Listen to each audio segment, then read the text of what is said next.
اعوذ باللہ من الشیطان الرجیم بسم اللہ الرحمن الرحیم السلام علیکم ورحمۃ اللہ وبرکاتہ۔ آج ہم پارہ نمبر 27 سورہ الذاریات کی آیت نمبر 46 سے تلاوت، ترجمہ اور تفسیر کا آغاز کریں گے۔ بسم اللہ الرحمن الرحیم، آیت نمبر 47۔ وَالسَّمَاءَ بَنَيْنَاهَا بِأَيْدٍ وَإِنَّا لَمُوسِعُونَ وَالْأَرْضَ فَرَشْنَاهَا فَنِعْمَ الْمَاهِدُونَ۔ ترجمہ: اور آسمان کو ہم نے اپنی قدرت سے بنایا اور بے شک ہم وسعت اور قدرت والے ہیں، اور زمین کو ہم نے فرش بنایا تو ہم کیا ہی اچھا بچھانے والے ہیں۔ تفسیر: پہلی آیت سے یہاں اللہ تعالیٰ کی وحدانیت اور قدرت کے دلائل ذکر کیے جا رہے ہیں،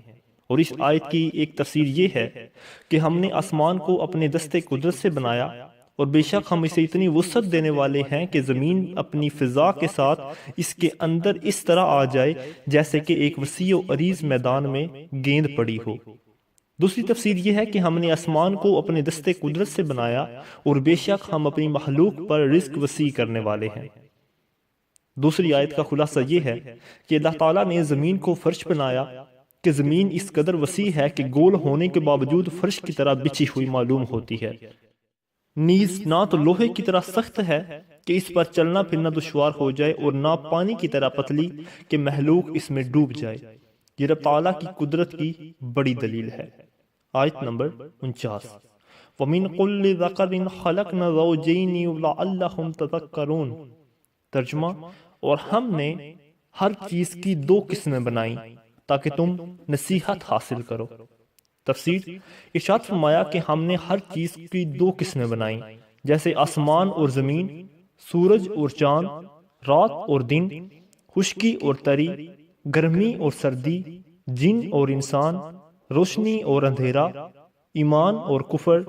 سعادت اور بدبختی، حق اور باطل، اور نر اور مادہ وغیرہ۔ اور یہ قسمیں اس لیے بنائیں تاکہ تم ان میں غور کر کے یہ بات سمجھ سکو کہ ان تمام قسموں کو پیدا کرنے والے ذات واحد ہے، نہ اس کی کوئی مثال ہے، نہ اس کا کوئی شریک ہے، اور نہ ہی اس کا کوئی مد مقابل ہے، اور نہ اس کا کوئی مثل ہے، لہذا صرف وہی عبادت کا مستحق ہے۔ فی زمانہ سائنس کی تحقیق سے یہ پتہ چل چکا ہے کہ درخت اور پتھروں میں بھی نر اور مادہ کی دو قسمیں ہیں۔ جب نر درخت سے ہوا لگ کر مادہ درخت سے چھوتی ہے تو پھل زیادہ آتا ہے، اگرچہ نر درخت دور ہی ہو۔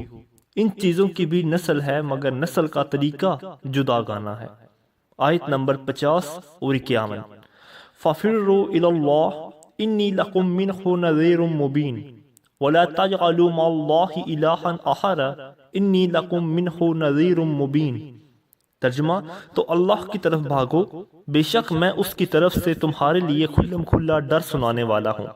اور اللہ کے ساتھ کوئی دوسرا معبود نہ ٹھہراؤ، بے شک میں اس کی طرف سے تمہارے لیے کھلم کھلا ڈر سنانے والا ہوں۔ تفسیر: پہلی آیت اور اس کے بعد والی آیت کا خلاصہ یہ ہے کہ اے پیارے حبیب صلی اللہ علیہ وآلہ وسلم، آپ فرما دیں کہ جب عبادت کا مستحق اللہ تعالیٰ ہی ہے تو اے لوگو، تم کفر سے ایمان کی طرف، اللہ تعالیٰ کی نافرمانی سے اطاعت کی طرف، اور اپنے گناہوں سے اللہ تعالیٰ کی بارگاہ میں توبہ کی طرف دوڑتے ہوئے آؤ، اور اس کے علاوہ سب کو چھوڑ کر صرف اسی کی عبادت کرو، تاکہ تم اس کے عذاب سے نجات پا جاؤ اور اس کی طرف سے ثواب حاصل کر کے کامیاب ہو جاؤ۔ بے شک میں تمہیں اللہ تعالیٰ کی طرف سے کفر اور نافرمانی پر اس کے عذاب سے کھلم کھلا ڈر سنانے والا ہوں۔ آیت نمبر 52 اور 53۔ كَذَلِكَ مَا أَتَى الَّذِينَ مِن قَبْلِهِم مِّن رَّسُولٍ إِلَّا قَالُوا سَاحِرٌ أَوْ مَجْنُونٌ أَتَوَاصَوْا بِهِ بَلْ هُمْ قَوْمٌ طَاغُونَ۔ ترجمہ: یوں ہی جب ان سے پہلے لوگوں کے پاس کوئی رسول تشریف لایا تو وہ یہی بولے کہ یہ جادوگر ہے یا دیوانہ، کیا انہوں نے ایک دوسرے کو وصیت کی تھی، بلکہ وہ سرکش لوگ ہیں۔ تفسیر: پہلی آیت اور اس کے بعد والی آیت کا خلاصہ یہ ہے کہ پیارے حبیب صلی اللہ علیہ وآلہ وسلم، جیسے آپ کی قوم کے کفار نے آپ کو چھٹلایا اور آپ کی شان میں گستاخی کرتے ہوئے آپ کو جادوگر اور مجنون کہا، ایسے ہی جب کفار مکہ سے پہلے لوگوں کے پاس میری طرف سے کوئی اور رسول تشریف لایا اور اس نے اپنی قوم کو مجھ پر ایمان لانے اور میری اطاعت کرنے کی دعوت دی، تو ان کے بارے میں بھی کفار نے یہی کہا کہ یہ جادوگر یا دیوانہ ہے۔ سابقہ کفار نے اپنے بعد والوں کو یہ وصیت تو نہیں کی کہ تم انبیاء کرام علیہ الصلوۃ والسلام کی تکذیب کرتے رہنا اور ان کی شان میں اس طرح کی باتیں بنانا، لیکن چونکہ سرکشی اور نافرمانی کی علت دونوں میں ہے، اس لیے یہ گمراہی میں ایک دوسرے کے موافق رہے، اور اسی چیز نے انہیں اس طرح کی باتیں کرنے پر ابھارا، لہٰذا آپ اپنی قوم کے جھٹلانے اور اس طرح کی باتیں کرنے سے غمزدہ نہ ہوں۔ آیت نمبر 54 اور 55۔ فَتَوَلَّ عَنْهُمْ فَمَا أَنْتَ بِمَعْلُومٍ وَذَكِّرْ فَإِنَّ الذِّكْرَىٰ تَنفَعُ الْمُؤْمِنِينَ۔ ترجمہ، تو اے حبیب تم ان سے منہ پھیر لو، تم پر کوئی ملامت نہیں، اور سمجھاؤ کہ سمجھانا ایمان والوں کو فائدہ دیتا ہے۔ تفسیر، پہلی آیت اور اس کے بعد والی آیت کا یہ خلاصہ ہے کہ اے حبیب صلی اللہ علیہ وآلہ وسلم آپ ان کفار سے منہ پھیر لیں، کیونکہ آپ رسالت کی تبلیغ فرما چکے اور اسلام کی دعوت اور ہدایت دینے میں انتہائی محنت کر چکے، اور آپ نے اپنی کوشش میں معمولی سی بات بھی نہ چھوڑی، تو ان کے ایمان نہ لانے سے آپ پر کوئی ملامت نہیں۔ آیت نمبر 55 سے معلوم ہوا کہ نیک کاموں کی ترغیب دیتے اور برے کاموں سے منع کرتے رہنا چاہیے۔ اس کا ایک فائدہ یہ ہے کہ جسے سمجھایا جائے اس کے بارے میں امید ہوتی ہے کہ وہ برے کام چھوڑ کر نیک کام کرنے لگ جائے گا، اور دوسرا فائدہ یہ ہے کہ نیکی کی دعوت دینے اور برائی سے منع کرنے کی ذمہ داری پوری ہو جاتی ہے۔ سمجھانے اور نصیحت کرنے کے ان فوائد کو قرآن پاک میں ایک اور مقام پر سورہ اعراف کی آیت نمبر 164 میں اللہ تعالیٰ نے ارشاد فرمایا، ترجمہ، اور جب ان میں سے ایک گروہ نے کہا تم ان لوگوں کو کیوں نصیحت کرتے ہو جنہیں اللہ ہلاک کرنے والا ہے یا انہیں سخت عذاب دینے والا ہے، انہوں نے کہا تمہارے رب کے حضور عذر پیش کرنے کے لیے اور شاید یہ ڈریں۔ آیت نمبر 56۔ وَمَا خَلَقْتُ الْجِنَّ وَالْإِنسَ إِلَّا لِيَعْبُدُونَ۔ ترجمہ، اور میں نے جن اور آدمی اس لیے بنائے کہ میری عبادت کریں۔ تفسیر، ارشاد فرمایا کہ میں نے جنوں اور انسانوں کو صرف دنیا طلب کرنے اور اس طلب میں منہمک ہونے کے لیے پیدا نہیں کیا، بلکہ انہیں اس لیے بنایا تاکہ وہ میری عبادت کریں اور انہیں میری معرفت حاصل ہو۔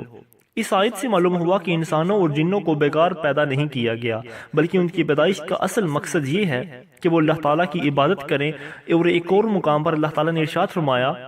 سورہ مومنون کی آیت نمبر 115 میں، ترجمہ، تو کیا تم یہ سمجھتے ہو کہ ہم نے تمہیں بیکار بنایا اور تم ہماری طرف لوٹائے نہیں جاؤ گے؟ اسی طرح اللہ تعالیٰ نے سورہ ملک کی آیت نمبر 1 اور 2 میں ارشاد فرمایا، ترجمہ، بڑی برکت والا ہے وہ جس کے قبضے میں ساری بادشاہی ہے اور وہ ہر چیز پر قادر ہے، وہ جس نے موت اور زندگی کو پیدا کیا تاکہ تمہاری آزمائش کرے کہ تم میں کون اچھے عمل کرنے والا ہے، اور وہی عزت والا اور بخشش والا ہے۔ اور حضرت ابو ہریرہ رضی اللہ تعالیٰ عنہ سے روایت ہے، نبی رحمت صلی اللہ علیہ وآلہ وسلم نے ارشاد فرمایا، اللہ تعالیٰ ارشاد فرماتا ہے، اے انسان تو میری عبادت کے لیے فارغ ہو جا، میں تیرا سینہ غنا سے بھر دوں گا اور تیری محتاجی کا دروازہ بند کر دوں گا، اور اگر تو ایسا نہیں کرے گا تو میں تیرے دونوں ہاتھ مصروفیات سے بھر دوں گا اور تیری محتاجی کا دروازہ بند نہیں کروں گا۔ اللہ تعالیٰ ہمیں اپنی پیدائش کے مقصد کو سمجھنے اور اس مقصد کے مطابق زندگی بسر کرنے کی توفیق عطا فرمائے۔ آیت نمبر 57 اور 58۔ ما اريد منهم من رزق وما اريد ان يطعمون ان اللہ هو الرزاق ذو القوة المتین۔ ترجمہ، میں ان سے کچھ رزق نہیں مانگتا اور نہ یہ چاہتا ہوں کہ وہ مجھے کھانا دیں، بے شک اللہ ہی بڑا رزق دینے والا، قوت والا اور قدرت والا ہے۔ تفسیر، پہلی آیت اور اس کے بعد والی آیت کا خلاصہ یہ ہے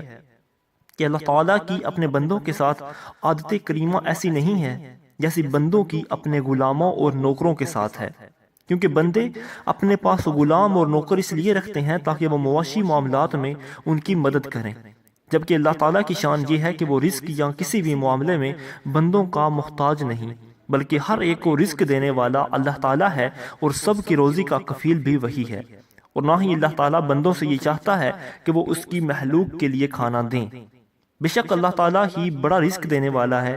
وہی ہر کسی کو رزق دیتا ہے، وہ قوت والا ہے، اس لیے مخلوق تک رزق پہنچانے میں اس کی مدد کی ضرورت نہیں، اور اس پیدا کرنے پر قدرت رکھنے والا ہے، سب کو وہی دیتا ہے اور سب کو وہی پالتا ہے۔ آیت نمبر 59 اور 60۔ فَإِنَّ لِلَّذِينَ ظَلَمُوا ذُنُوبًا مِثْلَ ذُنُوبِ أَصْحَابِهِمْ فَلَا يَسْتَعْجِلُونَ فَوَيْلٌ لِلَّذِينَ كَفَرُوا مِنْهُمْ يَوْمِهِمُ الَّذِي يُوعَدُونَ۔ ترجمہ، تو بے شک ان ظالموں کے لیے عذاب کا ایک حصہ ہے جیسے ان کے ساتھیوں کے عذاب کا حصہ تھا، تو یہ مجھ سے عذاب مانگنے میں جلدی نہ کریں، تو کافروں کے لیے ان کے اس دن سے خرابی ہے جس کی انہیں وعید سنائی جاتی ہے۔ تفسیر، ارشاد فرمایا کہ بے شک ان ظالموں کے لیے جنہوں نے رسول کریم صلی اللہ علیہ وآلہ وسلم کو جھٹلا کر اپنی جانوں پر ظلم کیا، ایسے ہی عذاب کا ایک حصہ ہے جیسے سابقہ امتوں کے کفار کے عذاب اور ہلاکت میں حصہ تھا،